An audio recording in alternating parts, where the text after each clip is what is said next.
देख रहे हैं न्यूज स्टॉपेज। साथियों सलाम, नमस्ते, सत श्री अकाल, जय भीम, जोहार। साथियों, कहा जाता है कि एक दिल के टुकड़े हजार हुए, कोई यहाँ गिरा कोई वहां गिरा। हालांकि टुकड़े हजार तो नहीं हुए, लेकिन कुछ टुकड़े जरूर हुए और उसका कारण है लोकसभा चुनाव। हुआ क्या कि जो देश बना हुआ वो झारखंड में भी हुआ। कुछ लोग इस दल से उस दल में चले गए, तो कुछ लोग अपने जिद पर अड़े रह गए, अपनी पार्टी की सुनी नहीं, चुनाव लड़ लिया। कुछ तो सांसद बन गए, कुछ की सदस्यता भी समाप्त हो गई। अब दिक्कत यह हो रही है सब पार्टी के साथ, कम से कम कहा जा रहा है कि दर्जन भर सीटें झारखंड में ऐसी हैं जिन पर प्रत्याशी कौन होगा यह अब तक तय नहीं हो सका। अब बड़ा मुश्किल है, मतलब बहुत कठिन है डगर चुनाव की वाली बात है। तो हम नौजवान पत्रकार साथी हैं, वही न्यूज स्टॉपेज वाले भाई सरफराज कुरैशी, अच्छी पकड़ है झारखंड की राजनीति पर, सामाजिक परिदृश्य पर। इनसे हम दोस्तों समझने की कोशिश करेंगे कि वो कौन कौन सी सीट है कांग्रेस के लिए दिक्कतें पैदा करेंगी, या भारतीय जनता पार्टी के लिए दिक्कतें पैदा करेंगी, या राजद के लिए, या नए नए उभरे जो है जयराम महतो, उनके साथ भी बताया जा रहा है कि कुछ दिक्कतें होंगी। इन सब सारी चीजों पर हम चलिए भाई सरफराज साथ में हैं, उनसे समझते हैं दोस्तों। तो सरफराज भाई, क्या मामला बताइए, समझाइए आप लोगों को। देखिए क्या है कि लोकसभा चुनाव के दौरान आपने देखा होगा कई लोग बगावती तेवर अपना लिए। हाँ। और कई लोग जो है वो दूसरे दल पर चले गए। हाँ। लोकसभा चुनाव का टिकट लेने के लिए। अब उसमें क्या हुआ कि झारखंड और कुछ लोग विधायक जो थे झारखंड के चुनाव भी जीत गए। अच्छा। तो अब जिस जगह पर चुनाव जीत गए हैं और ये जो दूसरे दल में चले गए, एक दल से दूसरे दल में चले गए हैं। हाँ। उन सीटों पर सभी राजनीतिक पार्टियों के लिए दिक्कतें पैदा हो गई हैं। अच्छा। दरअसल ये समझ में नहीं आ रहा कि कहां से किसको अब टिकट दी जाए। अब आप अगर जेएमएम की बात कर लें तो जेएमएम के दो लोग, आपको पता है कि इसमें से एक की विधायकी चली भी गई है, सस्पेंड हो गए हैं। एक की विधायकी चली गई है, लोबिन हेम्ब्रम की। अच्छा। बोरियो विधायक, जो बोरियो विधायक थे और वो राजमहल में अच्छा चुनाव लड़ गए थे लोकसभा में, अपनी ही पार्टी के प्रत्याशी के खिलाफ निर्दलीय खड़े हो गए, निर्दलीय चुनाव लड़े थे, जिसके कारण पार्टी ने उनको आवेदन दिया था स्पीकर के पास कि इनकी सदस्यता समाप्त की जाए, और पहले निलंबित भी कर दिया था पार्टी ने। अच्छा। उसी तरह से देखिए अब वहां पर क्या दिक्कत हो गई है कि अब वहां प्रत्याशी कौन होंगे, ये भी चूंकि जेएमएम के विधायक थे वो बोरियो से। तो कहा जा रहा है कि पीछे से प्लॉट तैयार है कि आखिर वहां पर किसको दिया जाए जी, लेकिन अभी मंथन तो जारी है। अच्छा। उसी तरह से आप लोहरदगा लोकसभा क्षेत्र में जी इसके जो जेएमएम के विधायक हैं, आपका चमरा लिंडा जी, वो भी पार्टी जो इंडिया गठबंधन है, इंडिया गठबंधन के प्रत्याशी के खिलाफ मैदान में चुनाव में उतर गए। अब इसके कारण क्या हुआ है कि पार्टी ने उन्हें निलंबित कर दिया है। अच्छा। हालांकि उन पर अभी कोई कार्रवाई नहीं हुई, लेकिन वहां भी कहा जा रहा है कि पार्टी प्रत्याशी बदलने के मूड में है। अब वहां प्रत्याशी कौन होगा ये तलाश की जा रही है। उसी तरह से आप आ जाइए मांडू में, हजारीबाग लोकसभा क्षेत्र का जो जेबी पटेल वाला, हाँ जी, जयप्रकाश पटेल हैं, वहां पर भाजपा के विधायक है वो मांडू में। लेकिन ठीक लोकसभा चुनाव से पहले उन्होंने पाला बदला और कांग्रेस के टिकट पर लोकसभा चुनाव लड़ लिए। वो तो भाजपा के थे भाई, भाजपा के विधायक हैं, सचेतक भी थे विधानसभा में जी। और उन्होंने पाला बदलकर कांग्रेस के टिकट पर चुनाव लड़ा। हालांकि चुनाव जीत नहीं पाए, चुनाव हार गए जी। लेकिन अब वहां भी पार्टी के साथ दिक्कत हो गई, भाजपा के साथ, कि वहां किसको प्रत्याशी बनाएगी। उसी तरह से आप हजारीबाग जाएंगे तो हजारीबाग के जो सांसद विधायक थे हजारीबाग सीट, नवीन जायसवाल नहीं, उनका नाम नवीन जायसवाल तो अपने विधायक मनीष जायसवाल जी। तो मनीष जायसवाल जी अब सांसद बन गए जी। अब वहां पर सदर जो लोकसभा का विधानसभा का जो सीट है हजारीबाग, तो वहां से किसको चुनाव लड़ाया जाए, ये भाजपा के लिए दिक्कत हो गई है। उसी तरह आप धनबाद बाघमारा चले आइए, दुल्लू महतो वहां पर सांसद थे, विधायक थे बाघमारा से। अब वो क्या हुआ कि धनबाद लोकसभा चुनाव में वो जीत गए हैं लोकसभा सीट से जी। तो अब ऐसे वहां भी दिक्कत हो गई कि वहां किसको उतारा जाए पार्टी।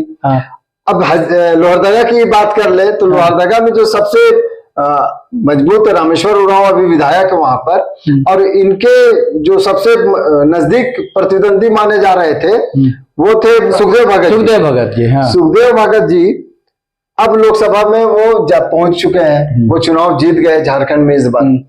तो वहां दिक्कत ये होगी कि रामेश्वर उरांव को अगर टिकट नहीं देना है तो सुखदेव भगत को टिकट दे दिया जाता। तो अब वहां पर भी तलाशी जा रहा है कि आखिर कौन, तलाश जारी है कि कौन वहां प्रत्याशी होंगे, और बताया जा रहा है कि रामेश्वर उरांव के बेटे हो सकते हैं वहां पर प्रत्याशी। नहीं, पहले मैं चाह रहा हूं सरफराज कि टोटल कौन कौन सीट है जहां दिक्कतें, जो दर्जन भर सीटें हैं वो कहां दिक्कतें कहां पहले होंगे, तो ये हम लोग व्यूअर्स को बता दें कौन कौन सीटें हैं दर्जन भर जहां दिक्कतें हो सकती हैं। देखिए, मैंने पहले ही कहा ना कि लोहरदगा जो विधानसभा है, क्योंकि वहां पर रामेश्वर उरांव है और उनके बेटे जो है उनकी तैयारी चल रही है। बिशुनपुर का भी मामला आ रहा है, जो मैंने बताया कि वहां से चमरा लिंडा विधायक है, जेएमएम पार्टी से हैं, तो उस सीट पर भी चूंकि वो बागी होकर लोकसभा चुनाव लड़ रही है, लोहरदगा लोकसभा क्षेत्र में बिशुनपुर भी आता है। उसी तरह से आप जामा का भी देख लीजिए मामला, जामा में भी मामला फंस गया है जी।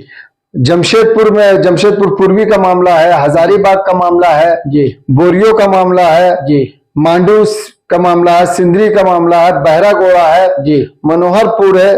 ऐसी कई सीटें हैं जहां पर दर्जन भर लगभग ऐसी सीटें हैं जी, जो इस बार फंसती हुई दिख रही है। अब उसके बाद बताया जाए कि कौन कौन, ये कहां से किसको दिक्कतें होंगी, किस किस दल को जी। देखिए, इसमें क्या है कि जैसे सबसे पहले अगर हम लोग बात करें झारखंड मुक्ति मोर्चा की ही बात कर ले जी, तो यहाँ पर जो सबसे ज्यादा दिक्कत होने वाली है कि झामुमो में जो जामा सीट के विधायक थी सीता सोरेन जी, अब वो चली गई है, जो शिव सोरेन की बहू भी है, दुमका से लोकसभा भाजपा में चली गई थी। हाँ, भाजपा में गई है, दुमका से लोकसभा का चुनाव भी लड़ चुकी है, बुरी तरह हार गई। हाँ, हार भी हुई है और उन्होंने इस्तीफा दे दिया था। अच्छा, एमएलए पद से अपना सदस्यता से इस्तीफा दे दिया, तो वो सीट खाली है। उसके बाद उन्होंने चुनाव वहां से लड़ा था जी। एक तो वो सीट खाली है, वहां पर भी जेएमएम को माथापच्ची होगी कि अब किसको लड़ाया जाए, क्योंकि वो शिबू सोरेन परिवार की थी, यानी हेमंत सोरेन की भाभी, अपनी सगी भाभी है वो, इस कारण से वहां दिक्कत होगी। बोरियो ऐसी सीट है जहां पर दिक्कत होगी, लोबिन हेम्ब्रो में वहां पर, चूंकि अभी अभी उनकी विधायकी भी अब चली गई है, लोकसभा स्पीकर ने उनकी विधायकी को भी ये कर दिया है, समाप्त कर दिया है, आदेश जारी हो गया है। तो वहां पर इसलिए दिक्कत होगी कि लोबिन हेम्ब्रम विधायक है जेएमएम से, और उन्होंने भी बगावत करके राजमहल का चुनाव लड़ा था, राजमहल लोकसभा सीट से जी। उसी तरह से पार्टी ने उसको निष्कासित तो कर ही दिया था। हालांकि सरकार हेमंत सोरेन की जो ये अभी सरकार जो बनी है, दोबारा जो उन्होंने ये लिया, शपथ लिया है, उसमें लोबिन हेम्ब्रम ने सरकार का समर्थन किया था। हाँ, किया था, है ना। तो ये तो है कि विश्वास मत के दौरान उन्होंने सरकार के पक्ष में ही मतदान किया था जी। अब चमरा लिंडा की बात करें तो बगावत कर चुके हैं। हालांकि मनोहरपुर, जो हम लोग कह रहे थे कि मनोहरपुर से भी दिक्कत होगी जेएमएम को, क्योंकि वहां से पार्टी की विधायिका जो थी जोबा मांझी, अब वो सांसद बन गई है जी, चाईबासा की सांसद हो गई है। तो चूंकि वो मनोहरपुर से विधायक थी जी, तो वो लोकसभा क्षेत्र में आता है।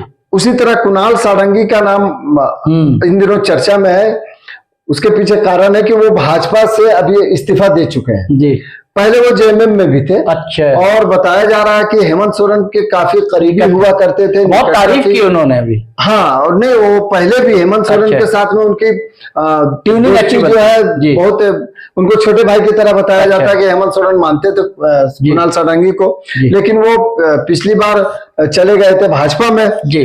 अब भाजपा से इस्तीफा दे दिया है, तो अटकलें लगाई जा रही है कि झामुमो में फिर से वापसी उनकी हो सकती है।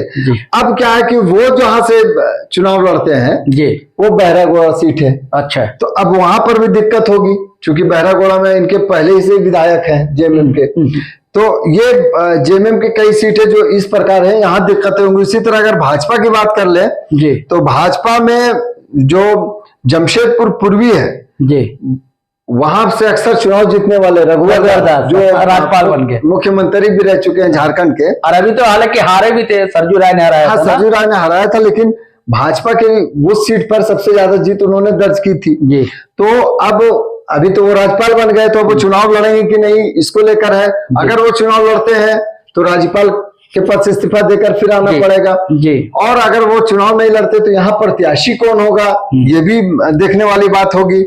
उसी तरह से हालांकि अभी इसका कोई संकेत नहीं मिला है रघुवर दास की ओर से कि वो चुनाव लड़ेंगे कि नहीं, वो तो पार्टी हाईकमान तय करेगा। हाँ, उसी तरह से मैंने बताया था कि हजारीबाग के मनीष जायसवाल जो है वो अब लोकसभा पहुंच गए हैं, इसलिए भाजपा को वहां भी मजबूत कैंडिडेट की तलाश जारी है कि किनको उठाया जाए। सिंदरी विधायक इंद्रजीत महतो जो है वो काफी दिनों से बीमार चल रहे हैं, तो उनके चुनाव लड़ने की संभावना काफी कम बताई जा रही है। तो ऐसे में उनका भी वहां भी तलाश नहीं होगी भाजपा को। उसी तरह ढुल्लू महतो के बारे में मैंने बताया कि बागमारा सीट से वो जीते हुए थे, विधायक थे झारखंड में, अब वो चले गए हैं लोकसभा, तो उस सीट पर भी एक प्रत्याशी की तलाश जारी है। उसी प्रकार से जयप्रकाश भाई पटेल जो मांडू के विधायक थे, इन्होंने हालांकि इनकी भी सदस्यता चली गई है, तो कांग्रेस में आ भी गए। हाँ, कांग्रेस से चुनाव लड़ा और कांग्रेस ज्वाइन कर लिया, हालांकि अब इनकी सदस्यता चली गई है एमएलए की। और जैसा कि मैंने बताया कि लोहरदगा सीट कांग्रेस के लिए मुसीबत बनी हुई है कि आखिर वहां से किसको प्रत्याशी बनाया जाए। इन्हीं सब बातों के बीच में एक और जो चर्चाएं चलकर आ रही है जयराम पार्टी, टाइगर जयराम महतो की। तो दोस्तों, जैसा कि सबको पता है कि टाइगर जयराम महतो इन दिनों सबसे राजनीतिक, झारखंड की राजनीति की सबसे हॉट केक बने हुए। बिल्कुल बिल्कुल। और उन पर, उनकी हर गतिविधि पर, उनकी पार्टी के हर गतिविधि पर पूरे झारखंड की नजर है। और मैं झारखंड क्या, देश की राजनीति की नजर है, इसलिए कि अभी अभी बताया जाता है कि एक राष्ट्रीय दल जिनको हम लोग चर्चा भी किए थे, तो जयराम महतो ने कल स्पष्ट रूप से कह भी दिया कि भाजपा ने ही उनसे संपर्क किया था, तो अभी वो हॉट केक बने हुए हैं। अब वहां भी लेकिन खटपट की सूचना आ रही है शहरोज भाई कि पार्टी में कुछ ऐसे लोग हैं कि जो चुनाव लड़ना चाह रहे हैं। हालांकि जयराम महतो ने स्पष्ट रूप से कह दिया कि झारखंड में काफी सीटों पर चुनाव लड़ेंगे। पहले 55 सीटों की घोषणा की थी, अब 63 सीट की बात कही, बाद में 63 सीट कही। हालांकि ये कहा जा रहा है कि इस सीट में और भी इजाफा हो सकता है, क्योंकि उनके पास प्रत्याशी काफी संख्या में आ रहे हैं। तो कुल मिला के अब उनके लिए भी एक चैलेंज होगा कि आखिर किसको मैदान में उतारा जाए। क्या हो रहा है, सबसे महत्वपूर्ण है रांची जी के नेता थे देवेंद्र नाथ महतो। हाँ, वो सिल्ली विधानसभा सिल्ली थे जी, और उनकी बात चल रही थी कि रांची विधानसभा से वो लड़ेंगे जी। लेकिन अभी अनबन की खबर आ रही है सरफराज भाई, इंटरनल। हाँ, इंटरनल। देखिए, उनको चोट लगी जी, पुलिस वाले मामले में प्रदर्शन किया, कहा जाता है कि नाराज हुए कि हमारा नेता नहीं आया देखने के लिए। हाँ, लेकिन इसका जवाब भी जयराम महतो जी दिया है, लेकिन है नाराज, बताया है कि 3 दिनों तक हम ऐसे क्षेत्र में, कारण बताया है, कारण बताया है, लेकिन नाराजगी है। और उसके बाद कहा जाता है कि जयराम जो है दिल्ली चले गए उनको देखने के लिए। आज जयराम ही कह रहे हैं कि कई बार फोन किया उनके लोगों को, उनका नंबर तो ऑफ था। संजय महतो जो है नेता है जी, हजारीबाग के जो लड़े थे चुनाव, लोकसभा का भी लड़े थे जी, तो उन्होंने जो नंबर दिया जयराम महतो को, उस नंबर पर ही फोन किया गया। तो पहले फोन उठाइए, जयराम ने कहा है जी, बातचीत में कहा है, तो उसके बाद फिर वो फोन ऑफ हो गया। अच्छा, ठीक है, यानी कि इनको मिलने नहीं दिया गया देवेंद्रनाथ। और उन्होंने बताया भी, बताया है कि नहीं मिलने दिया, मिल नहीं पाए, मुलाकात नहीं हो पाई। उसको फिर बाद में कारण बताया कि कई जगह हमने फोन किया, मोबाइल दिखाया है उन्होंने एक वीडियो चैनल से बात करते हुए, ये देखिए इतने बजे रात में लगातार हम फोन करते गए, है ना, नंबर नहीं, जिसका मिले उसको फिर ऑफ कर दिया जाए जी, बात नहीं हो पाई कि वो लौट आए, ये उनका कहना है। तो उनसे चल रही है। एक और कोई उनका नेता है सफाज भाई, जिस पर आरोप है कि उसने 5-5 लाख रुपए लिए। वो आरोप तो है, और उन्होंने जयराम ने कहा भी है कि हम लोग इसकी जांच करा रहे हैं और कार्रवाई भी करेंगे। वो भी पार्टी टिकट देने के नाम पर जी, पैसे के लिए। तो वहां पे अभी पार्टी पूरी तरह खड़ी भी नहीं हो पाई कह लीजिए, और अभी से खटपट शुरू होना ये अच्छा संकेत तो नहीं लगता।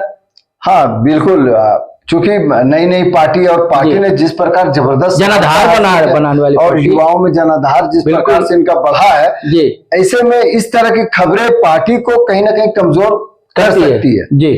अब चूंकि इनकी पार्टी से युवाओं को काफी भरोसा है और ये एक अलग छवि देखते हैं, युवा देखते हैं बदलाव किस प्रकार होगा, ये पढ़ा लिखा युवा आएंगे अगर राजनीति में तो काफी कुछ बदलाव होगा, नीति निर्धारण में काफी कुछ देखने को मिलेगा नया चीज। और साथ में जो झारखंड की बात ये कहते हैं, झारखंडियत की बात कहते हैं, तो झारखंडियत कहने के कारण ही लोग इनके पीछे थोड़ा करीब आ गए हैं। अब क्या है कि झारखंड में इनको पता है कि सभी पार्टियों में कुछ ना कुछ गड़बड़ियां वित्तीय लेन देन का मामला होता है, सामने आता रहता है। तो ऐसे में इन पर जो लोगों को भरोसा है, युवाओं को खास करके, कि ये जो पार्टी है साफ सुथरी छवि की होगी, साफ सुथरे लोग होंगे, युवा है सभी। ऐसे में इस तरह का जो गबन का आरोप आ रहा कि पैसा लेकर जो पार्टी के प्रत्याशी चुनना था या चुनने की तैयारी चल रही थी, तो ये बहुत अच्छा संकेत नहीं है पार्टी के लिए। नहीं, लेकिन एक बड़ी अच्छी ईमानदारी लगी सरफराज भाई जी, कि कल जो प्रेस कॉन्फ्रेंस किया रांची प्रेस क्लब में, हाँ जयराम जी, तो उस पर एक महिला पत्रकार ने उनसे कहा कि आपका आरोप है कि आप विदेश से भी पैसे लेते हैं। हाँ, उन्होंने कहा ये मेरा फोन है, हमारा अकाउंट चेक कर लीजिए, पासवर्ड दे देता हूँ, हाँ हमारे गूगल पे से बैलेंस आप चेक कर लीजिए। बिल्कुल, कितना मेरे पर, लेकिन एक पारदर्शिता है ना, कितनी ईमानदारी। कोई आज की तारीख में कोई नेता ऐसा करेगा क्या? नहीं, मैं वही कह रहा हूँ, अभी मैंने कहा ना कि युवाओं में जो एक उनके प्रति जो लगाव हुआ है उसके कई कारण है, सिर्फ झारखंडियत की बात नहीं, एक उम्मीद है कि युवा आ रहे हैं तो साफ सुथरे लोग आएंगे, साफ सुथरी छवि के लोग आने से क्या होगा कि राजनीति झारखंड का जो विकास रुका हुआ है, थमा हुआ है, वो तेजी से होगा, ये उम्मीद है। इसी आरोप पर बता रहा हूँ कि लोग ये जान रहे थे कि भाई ये बहुत साफ सुथरी छवि के लोग। अब देखिए, पार्टी को चंदा तो हर किसी को चाहिए और जयराम महतो ने स्पष्ट रूप से कहा कि जब देवेंद्र नाथ महतो भी जब यहाँ चुनाव लड़े या इनकी पार्टी के जो भी प्रत्याशी चुनाव लड़े हैं, तो इन्होंने स्पष्ट रूप से कहा कि इनको गांव में पैसे मिलते थे, चंदे मिलते थे। आपको याद होगा, खबरों में भी लगातार आ रही थी सरोज भाई कि विदेश से भी कुछ लोग जो है इसलिए वापस आ गए अपनी नौकरी छोड़ करके कि जयराम महतो जो है उनको सपोर्ट करना है, उनकी पार्टी को सपोर्ट करना है। तो अब जाहिर सी बात है कि वहां जो मजदूर हैं, झारखंड के जो लोग हैं, वो इनको वित्तीय मदद कर रहे हैं और इन पर जो आरोप लगा इन्होंने खुलेआम कह दिया। तो इसी कारण से, चूंकि युवा इनसे जुड़े हुए हैं, ये भी एक कारण है कि गांव में भी जब इनको पैसा मिला या चुनाव, देखिए चुनाव का खर्च तो है, रैली कर रहे हैं तो खर्च तो होगा ही, बिल्कुल होगा। पार्टी में जो लोग हैं, युवा है, ठीक है, वो आप पैसा नहीं दे रहे हैं, लेकिन उनको खाने का, रहने का कुछ तो खर्च आ रहा है। तो ये खर्च आखिर कहां से आ रहा है? जयराम महतो, चूंकि आप भी बोलते हैं, हर लोग जानते हैं और हम लोग भी बताते हैं अपने व्यूअर्स को कि जयराम महतो का कोई पॉलिटिकल बैकग्राउंड है नहीं, बिल्कुल। और वो कोई बहुत आपको पति भी पीछे नहीं है ना, अमीर घराने के नहीं है, युवा भी नहीं है वो। तो जाहिर सी बात है कि आम आदमी की तरह वो सामने निकल कर आने वाला ये युवा, इन पर लोगों को भरोसा, और इन्होंने शुरू से ही इनको मदद मिली है लोगों से, तभी आगे बढ़े और इसीलिए पारदर्शिता दिखा रहे हैं। उन्होंने ये भी कहा उस महिला पत्रकार से, जब उनकी बात आई कि 5 लाख रुपए आपके पार्टी के पदाधिकारी मांग रहे हैं, तो पहले तो उन्होंने कहा कि अगर कोई सबूत है तो लाएं, लेकिन फिर उन्होंने ये बताया कि पार्टी स्तर पर, देखिए कुछ चीजें मीडिया में हर बात सीधे सीधे नहीं बताई जाती है। पार्टी के स्तर पर उन्होंने बताया कि पार्टी भी हमारे टीम बनी हुई है, जांच हो रही है और अगर कुछ सामने आता तो कार्रवाई भी होगी। तो कुल मिलाकर ये कहे कि ये पारदर्शिता ही जयराम महतो को आगे ला रहा है जी। लेकिन ये जो दिक्कतें हो रही हैं, हम लोग का सब्जेक्ट ये है आज सरफराज भाई जी कि दर्जन भर सीट असर को प्रत्याशी नहीं मिल रहा है जी। तो इसका चुनाव में अगर नहीं अच्छा प्रत्याशी मिलेगा तो इसका तो चुनावी परिणाम पर असर दिखेगा, बिल्कुल दिखेगा। अब जहां जिस अब मांडू की बात कर ले, वहां भाजपा के विधायक थे जयप्रकाश भाई पटेल, हालांकि पहले वो जेएमएम में भी थे। तो अब जो है वो चले आए हैं कांग्रेस में, उनकी सदस्यता भी जा चुकी है। अब वहां अगर भाजपा प्रत्याशी देता है तो वहां तो कांटे की टक्कर होगी और भाजपा के लिए ये चुनौती होगी कि आखिर इनके सामने में किस मजबूत प्रत्याशी को उतारा जाए, किनको उतारा जाए। ये हर सीट की कहानी है लगभग। अब जामा में ही सीता सोरेन जीतती रही है। हालांकि कहा जाता है कि वो शिबू सोरेन परिवार की बड़ी बहू होने के कारण भी मतदाता बेखौफ होकर या आसानी से उनको वोट दे देते थे, किसी तरह की दिक्कत नहीं होती थी।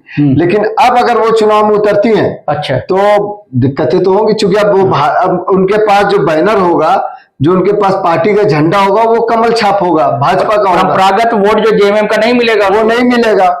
अब यही चुनौती है उनके साथ। अब भाजपा के साथ भी ये चुनौती कि किनको उतारे, जेएमएम के साथ भी ये चुनौती है कि हमेशा वो अपनी बहू के लिए चुनाव प्रचार करते रहे हैं। शिबू सोरेन या उनके बेटे जो हैं हेमंत सोरेन मुख्यमंत्री, शायद हेमलाल मुर्मू की चर्चा चल रही है ना? नहीं, हेमलाल मुर्मू तो बोरियो के लिए चर्चा चल रही है कि उनको फिर से, चूंकि वो भाजपा से वापस आ गए हैं जेएमएम में काफी दिनों से ही, और ऐसा कहा जा रहा है कि लोबिन हेम्ब्रम की जगह उनको प्रत्याशी बनाया जा सकता है इस बार विधानसभा चुनाव में।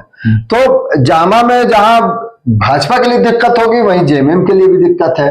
उसी प्रकार से विशुनपुर में जेएमएम के लिए दिक्कत होगी कि जेएमएम में जो विशुनपुर के विधायक है चमरा लिंडा, वो चुनाव लड़ गए लोकसभा का। अच्छा। हालांकि उनको हार मिली और वहां से कांग्रेस के ही इंडिया गठबंधन के प्रत्याशी सुखदेव भगत जीते हैं। तो अब वहां चुनौती होगी कि जेएमएम क्या उनको टिकट देगी या उनके जगह पर किनको देती है।